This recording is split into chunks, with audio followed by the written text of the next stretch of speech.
Hi ನಮಸ್ತೆ friends, welcome to Kolar kitchen. ಬನ್ನಿ friends, ಇವತ್ತಿನ ವಿಡಿಯೋದಲ್ಲಿ ತುಂಬಾ ಟೇಸ್ಟಿಯಾಗಿ ಬಾಯಿಗೆ ರುಚಿ ಕೊಡುವಂತಹ ಹಳ್ಳಿ ಶೈಲಿಯಲ್ಲಿ ಗೊಡ್ಡು ಖಾರ ಯಾವ ಥರ ಮಾಡೋದು ಅಂತ ತಿಳಿಸ್ಕೊಡ್ತೀನಿ. ಈ ಗೊಡ್ಡು ಖಾರ ಮಳೆಗಾಲದಲ್ಲಿ ಹಾಗೆಯೇ ಚಳಿಗಾಲದಲ್ಲಿ ತುಂಬಾ ಟೇಸ್ಟಿಯಾಗಿರುತ್ತೆ. ಹಾಗೆಯೇ ಬಾಯಿ ರುಚಿ ಕೆಟ್ಟಾಗೂ ಸಹ ನಾವು ಈ ಥರ ಖಾರವಾಗಿ ಮಾಡ್ಕೊಂಡು ತಿಂದರೆ ಬಾಯಿ ರುಚಿನೂ ಸರಿ ಹೋಗುತ್ತೆ. ಬನ್ನಿ ಇವಾಗ ಹೇಗೆ ಮಾಡೋದು ಅಂತ ನೋಡೋಣ. ನೋಡಿ, ಇಲ್ಲಿ ನಾನು ಒಂದು ಪ್ಯಾನ್ ಬಿಸಿಗಿಟ್ಟು ಅದಕ್ಕೆ ನಾನು ಒಂದು 10ರಿಂದ 12 ಬ್ಯಾಡಗಿ ಮೆಣಸಿನಕಾಯಿ ಹಾಕೋತಾ ಇದ್ದೀನಿ. ಹಾಗೆಯೇ ಒಂದು 10ರಿಂದ 12 ಗುಂಟೂರು ಮೆಣಸಿನಕಾಯಿ ಹಾಕೋತಾ ಇದ್ದೀನಿ. ಇದಕ್ಕೆ ಎಣ್ಣೆ ಏನು ಹಾಕದೇ ನಾವು ಡ್ರೈ ಆಗಿ ಹುರ್ಕೋಬೇಕು.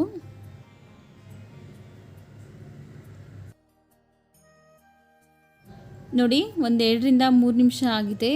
ಈ ಥರ ಹುರ್ಕೋಬೇಕು. ಇವಾಗ ಇದು ರೆಡಿ ಆಗಿದೆ. ಇದನ್ನೊಂದು ಪ್ಲೇಟ್ಗೆ ತೆಗೆದುಕೊತಾ ಇದ್ದೀನಿ. ನೋಡಿ, ನಂತರ ಅದೇ ಪ್ಯಾನ್ಗೆ ನಾನು 2 ಬೆಳ್ಳುಳ್ಳಿನ ಈ ಥರ ಬಿಡಿಸಿ ಸಿಪ್ಪೆ ಸಮೇತ ಹಾಕೋತಾ ಇದ್ದೀನಿ. ಹಾಗೆಯೇ ಒಂದು ಸ್ವಲ್ಪ ಕರಿಬೇವಿನ ಸೊಪ್ಪು ಹಾಕೋತಾ ಇದ್ದೀನಿ. ಇವಿಷ್ಟನ್ನು ಇವಾಗ ನಾವು ಡ್ರೈ ಆಗಿ ಹುರ್ಕೋಬೇಕಾಗುತ್ತೆ.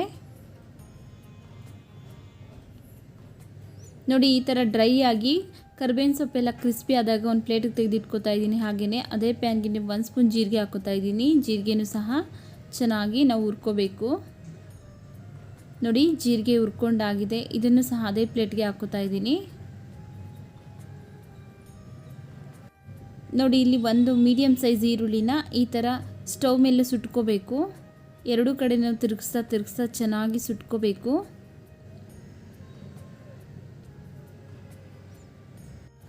ನೋಡಿ, ಈ ಥರ ಈರುಳ್ಳಿ ಸಿಪ್ಪೆ ಬಣ್ಣ ಎಲ್ಲ ಚೇಂಜ್ ಆಗಿದೆ. ಇವಾಗ ಇದು ಒಳಗಡೆ ಎಲ್ಲ ಚೆನ್ನಾಗಿ ಬೆಂದಿರುತ್ತೆ. ಇವಾಗ ಇದನ್ನು ಸಿಪ್ಪೆ ತೆಗೆದು ಕಟ್ ಮಾಡಿ ನಾನು ಪ್ಲೇಟ್ಗೆ ಹಾಕೋತೀನಿ. ನೋಡಿ, ಇಲ್ಲಿ ಹುರ್ಕೊಂಡಿರುವಂಥ ಒಣಮೆಣಸಿನ್ಕಾಯಿ, ಜೀರಿಗೆ, ಬೆಳ್ಳುಳ್ಳಿ, ಕರಿಬೇವಿನ ಸೊಪ್ಪೆಲ್ಲ ತಣ್ಣಗಾಗಿದೆ. ಇವಾಗ ಇದನ್ನು ಮಿಕ್ಸಿ ಜಾರ್ಗೆ ಹಾಕ್ಕೊಳ್ಳೋಣ.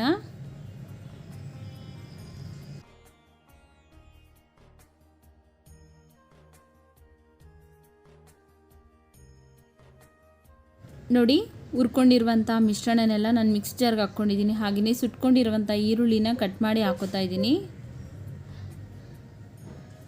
ಸ್ವಲ್ಪ ಕೊತ್ತಂಬರಿ ಸೊಪ್ಪು. ನೋಡಿ, ಇಲ್ಲಿ ಒಂದು ನಿಂಬೆಹಣ್ಣಿನ ಗಾತ್ರದಷ್ಟು ಹುಣಸೆಹಣ್ಣನ್ನು ನೀರಿನಲ್ಲಿ ನೆನೆಸಿ ಇದಕ್ಕೆ ಹಾಕೋತಾ ಇದ್ದೀನಿ. ಹಾಗೆಯೇ ರುಚಿಗೆ ತಕ್ಕಷ್ಟು ಕಲ್ಲುಪ್ಪು ಹಾಕೋತಾ ಇದ್ದೀನಿ. ಇವಾಗ ಇದಕ್ಕೆ 1 ಸ್ಪೂನ್ ಬೆಲ್ಲ ಹಾಕೋತಾ ಇದ್ದೀನಿ. ಬೆಲ್ಲ ಹಾಕೋದ್ರಿಂದ ಉಪ್ಪು, ಹುಳಿ, ಖಾರ ಎಲ್ಲ ಕರೆಕ್ಟಾಗಿ ಬ್ಯಾಲೆನ್ಸ್ ಆಗುತ್ತೆ. ನೀರೇನು ಹಾಕ್ದೇ ಇದನ್ನು ತರಿಯಾಗಿ ಗ್ರೈಂಡ್ ಮಾಡ್ಕೊಂಬರ್ತೀನಿ. ನೋಡಿ, ತರಿಯಾಗಿ ಈ ಥರ ಗ್ರೈಂಡ್ ಮಾಡಿಕೊಂಡ್ರೆ ಸಾಕಾಗುತ್ತೆ. ನೋಡಿ, ಹಳ್ಳಿ ಶೈಲಿಯಲ್ಲಿ ಗೊಡ್ಡು ಖಾರ ರೆಡಿ ಆಗಿದೆ. ಈ ಥರ ನೀರು ಹಾಕ್ದೇ ರುಬ್ಕೊಳ್ಳೋದ್ರಿಂದ ನಾವು 1 ತಿಂಗಳ ಕಾಲ ಬೇಕಾದರೂ ಸ್ಟೋರ್ ಮಾಡ್ಕೋಬೋದು ಫ್ರಿಜ್ಜಲ್ಲಿ. ಇವಾಗ ಇದನ್ನು ಮಿಕ್ಸಿಂಗ್ ಬೌಲ್ಗೆ ಹಾಕೋತಾ ಇದ್ದೀನಿ.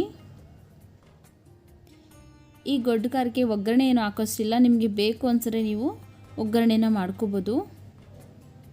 ಬಿಸಿ ಬಿಸಿ ಅನ್ನದ ಜೊತೆ ತುಪ್ಪ ಹಾಕ್ಕೊಂಡು ತಿಂತಾಯಿದ್ರೆ ತುಂಬಾ ಟೇಸ್ಟಿಯಾಗಿರುತ್ತೆ. ಹಾಗೆಯೇ ಮುದ್ದೆಗೂ ಸಹ ತುಂಬ ರುಚಿಯಾಗಿರುತ್ತೆ.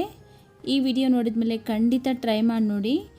ನೋಡಿದ್ರಲ್ಲ ಫ್ರೆಂಡ್ಸ್, ಎಷ್ಟೊಂದು ಈಸಿಯಾಗಿ ಹಳ್ಳಿ ಶೈಲಿಯಲ್ಲಿ ಗೊಡ್ಡು ಖಾರ ಯಾವ ಥರ ಮಾಡೋದು ಅಂತ. ಈ ವಿಡಿಯೋ ಇಷ್ಟ ಆಗಿದರೆ ಪ್ಲೀಸ್ ಲೈಕ್ ಮಾಡಿ, ನಿಮ್ಮ ಫ್ಯಾಮಿಲಿ ಫ್ರೆಂಡ್ಸ್ಗೆಲ್ಲ ಶೇರ್ ಮಾಡಿ. ಹಾಗೆ ನಮ್ಮ ಚಾನಲ್ ಇನ್ನೂ ಸಬ್ಸ್ಕ್ರೈಬ್ ಮಾಡ್ಕೊಂಡಿಲ್ಲ ಅಂದರೆ ಪ್ಲೀಸ್ ಸಬ್ಸ್ಕ್ರೈಬ್ ಮಾಡ್ಕೊಳ್ಳಿ ಫ್ರೆಂಡ್ಸ್. ಹಾಗೆ ಮುಂದೆ ಒಂದು ಒಳ್ಳೆಯ ವಿಡಿಯೋದೊಂದಿಗೆ ಭೇಟಿ ಆಗೋಣ. ಅಲ್ಲಿವರೆಗೂ ವಿಡಿಯೋ ನೋಡಿದ್ದಕ್ಕಾಗಿ ಧನ್ಯವಾದಗಳು.